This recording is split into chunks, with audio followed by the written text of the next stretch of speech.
uma recapeada aqui, dá uma melhorada, né, Borrachinha? Sim, sim. No seu cabelo aqui. O cara vaidoso. Tô precisando, tá precisando, né? Assim, tô tendo muitas cobranças lá nas redes sociais, eu falo.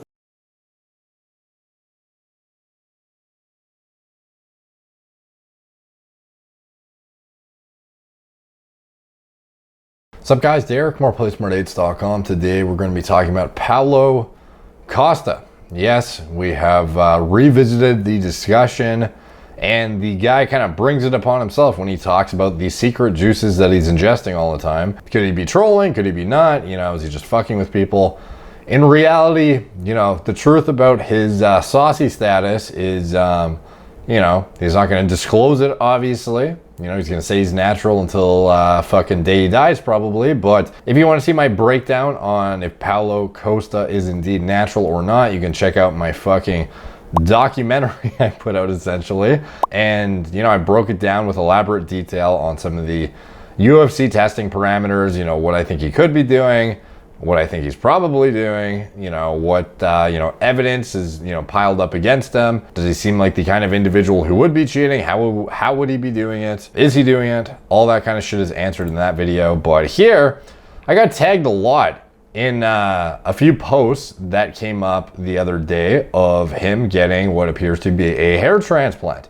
The real reason Paulo Costa pulled out against, this is Killa Gorilla MMA, which is Jared Cannonier. So purportedly they were scheduled to fight, I believe it was in August, and then, you know, Paulo said he never signed a contract because he's not getting paid enough, and YouTubers are basically exposing how little UFC fighters make and he should be getting paid more, blah blah blah. And then, you know, this is a joke. Is this the real reason he's not fighting? It has nothing to do with that. He's just wanted to get a sick fucking hairline back. So as you can see here, he's definitely getting it done. He has the full shaved head. He has the fucking mock-up of where the hairline's gonna go, where, you know, everything's gonna happen. He is at a transplant place. And I would assume the only reason he is posting this is to get free surgery. I can't imagine why else he would want to publish this, because it certainly does not help reinforce his justification of being a natural. If anything, it is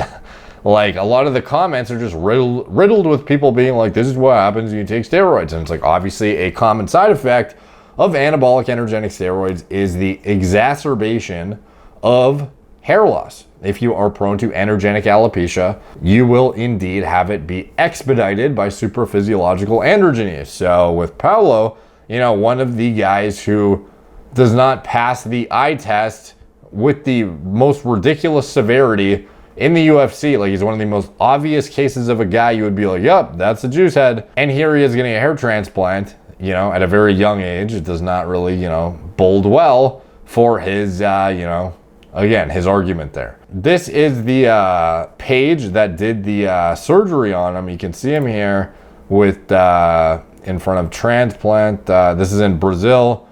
Obviously, I can't fucking read any of this, but this is the before. He gets the shaved head. He has the markings of where everything's gonna go. Here, there's a video describing some stuff, and, you know, I wish I could have a accurate translation here. Mas o paciente de hoje é especial.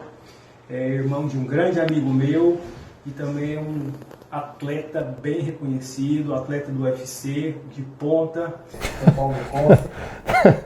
Paulo Borrachinha fans, English explanation. Look at this guy's fucking profile picture. Let me just go to this page really quick.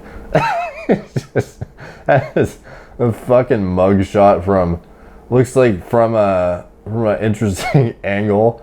And the guy's reply, he is having a hair implant. I think this is his girlfriend, by the way, and I will show some of the stories she posted after, because it has some pretty insane before shots. So this is the hair before. I don't know what this fucking says, unfortunately. I wish I could tell you, but I would assume this is what his hair was at.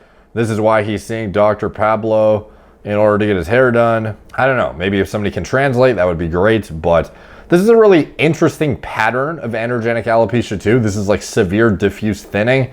He does not actually have like a traditional receding hairline necessarily. Like, it's all over and it's like even to the back, it looks consistently diffuse all across the top here. And this is her neck story, and you can see it most obviously when he's sweating, of course, and it is like it almost looks like the middle is worse than the front. It's just like a really interesting pattern that's going on here. And then she says this, which is, I don't know, what, 3 days something, 15 days something, and then he's normal. Is that the recovery time? I'm not sure. Hopefully somebody can translate. But yeah, he indeed is gets it done. Here he is laying back in the chair to get the procedure started here. Or is this after the procedure? Gente, mais transplante terminado. Hoje foi do nosso amigo Paulo Costa, borrachinha, fera brava do UFC, grande amigo. Vai adorar o transplante. Foram 4.000 folículos, tá? A gente corrigiu. Okay, so I guess that's the after, because these are this is the aftermath of implanting all of the grafts, and oh shit, yeah, it's pretty intense, dude. So we shall see how this turns out. Like, it's kind of interesting because he seemed to have diffuse thinning, not just like frontal moving in a receding pattern, rather it seemed like it was all back here too. So he had a lot of ground to cover, but fortunately, I guess he had a good, like, the hairline is intact essentially, so I would assume it would be easier to build in density than to try and rebuild like a totally destroyed hairline. But I guess we shall see. So this is the aftermath. Doesn't even look like a fucking head at this point. It looks like I'm looking at a aggravated potato or some shit. But I assume the end product will look very good. You know, he had a, like, this baseline is not horrible. You know, like, you have to consider when you see him with his hair, it's always like mangled and fucking sweaty and shit. Like, it's never in a good state necessarily, because the guy is a fighter who is always in the ring, you know, sweating his ass off. So, like, this does not look that bad. For a guy getting a transplant, I would assume the end result is going to look very good, and is going to be basically him looking like, you know, fresh UFC entering Costa. You know, like, I imagine it's going to be pretty fucking good.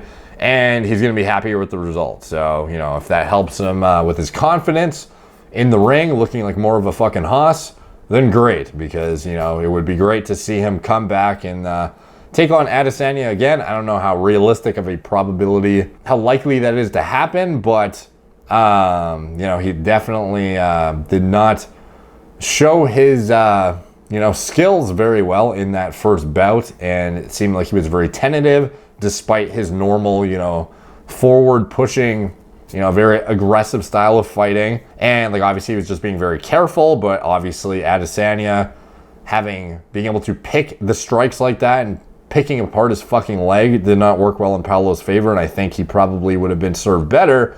Now, who am I to, you know, I'm just fucking, you know, what is it, an armchair spectator essentially, just saying what I thought of the fight. But he did not really push, you know, for a guy who literally, like, wins his fights by pushing. It was kind of interesting to see the strategy of really being super, super overly careful with Adesanya, to the point that he ended up just getting sniped until he was picked apart and dismantled. So I don't know, I would like to see him, you know, improve and, you know, get back up to a point where he can take on Adesanya again. That would be great. He's still very young. I imagine he has the runway to be able to make that happen and still make the improvements, hopefully. And he's going to be back with a sick fucking dense ass hairline. So should be good to see. And again, as far as the natural stats, you already know my opinion on it if you've seen my giant documentary essentially. But yeah, I definitely do not think the you know, transplant really helps reflect on the situation well for him, trying to argue his way out of, you know, what people speculate. So anyways, let me know what you guys think in the comments down below. All the comments help the algorithm. They're much appreciated. Like, subscribe. Check out my blog, moreplatemordates.com. Follow my Instagram at moreplatemordates, Facebook, Snapchat, Twitter, TikTok, Apple Podcasts. If you want to support the channel, you can check out anything I'm associated with in the video description below. My TRT clinic. All telemedicine from the comfort of your own home. You can get pharma-grade medications to deal with hair loss, as well as my recommended ketoconazole shampoo and fast-drying minoxidil. It's in the video description as well. If you want to check out some of my micro-needling videos for doubling your minoxidil results, you know, you can check out some of my old microneedling videos in the hair loss prevention playlist on my channel, or I'll just fucking put a link down there. I don't usually put the microneedling link down there because it's like sort of a niche item, and I guess I just put most of my main stuff down there, but I'll drop a link to that. That is literally a game changer with minoxidil, converts people who don't respond into responders, doubles the results of people who do respond in many cases, and it is definitely highly advised. You actually use less overall drug too when you use it. You microneedle once a week, and on that day you don't even use minoxidil, and on the 6 other days a week you use your minoxidil without the microneedling, and you get double the results with less overall drug burden, interestingly enough. So that is definitely recommended if you're going to pursue this. And I'll put that in the video description, and anything else I'm associated with, recommended lab tests and diagnostics, any other companies that help support the channel, it is all in the video description below. Thank you guys for watching. Talk to you soon.